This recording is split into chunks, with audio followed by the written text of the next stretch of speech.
Hi, my name is Yuheng.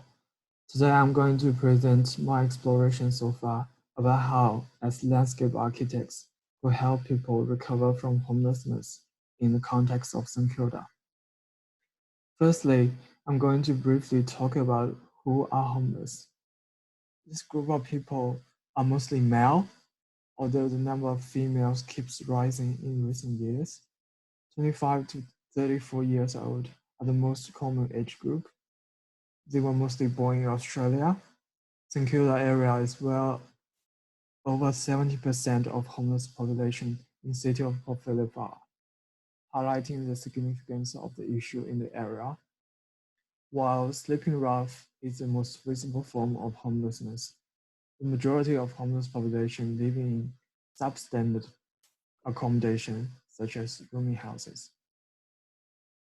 Why St Kilda is a main destination of homeless population in inner city area?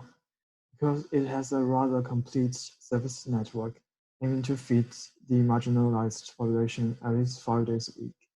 Its proximity to services and access to public transport have drawn large number of people living in the area, including those who are homeless.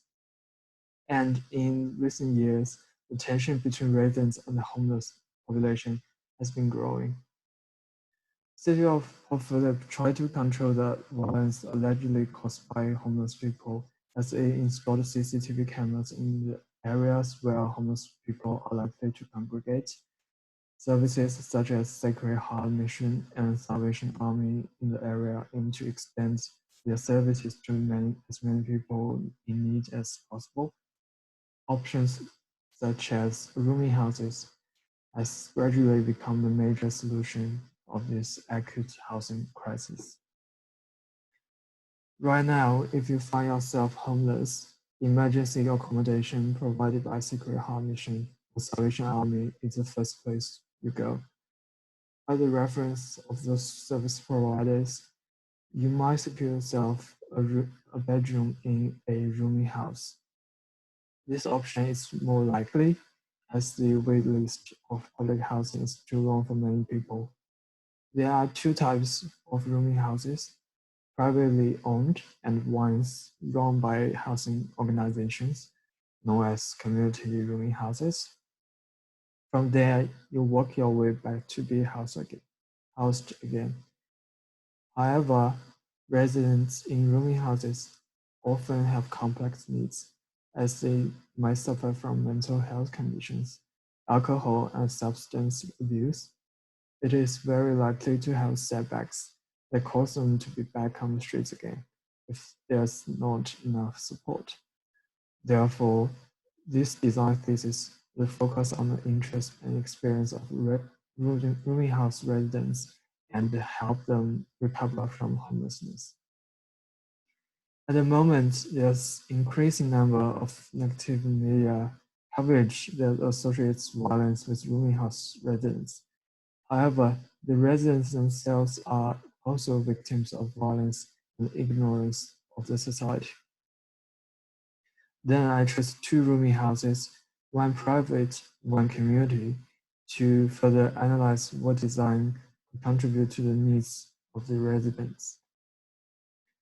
3234 Dignity Street is a private rooming house surrounded by a residential area. With no landscape setback from the street, it has an entirely visible entry that allows direct visibility to the house from the outside.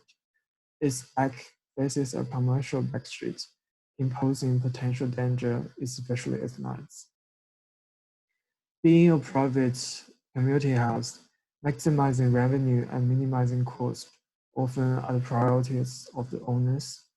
This further deteriorates the place because of the factors such as that the admission being unselective, limited spaces in bedrooms, and trespass of other residents.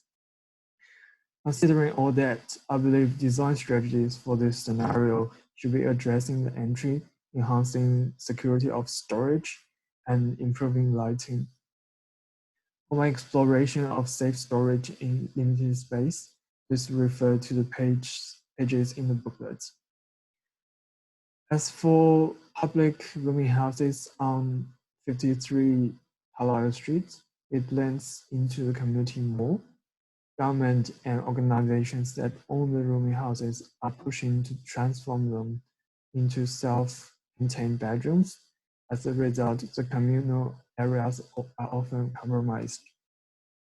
To help the residents establish connection with community and then get back on their feet, public open spaces allowing the intersection of diversity need to be further explored and developed. So I look at the public open space and vacant land within 5-minute walking distance around the community rooming houses and select 7 of them to analyze deeper to see if the design intervention will be plausible to implement. Then I assessed their current user group, conflicts of interest, cost, and possibility of funding. Five of, five of them came through and became the site with potential for intervention.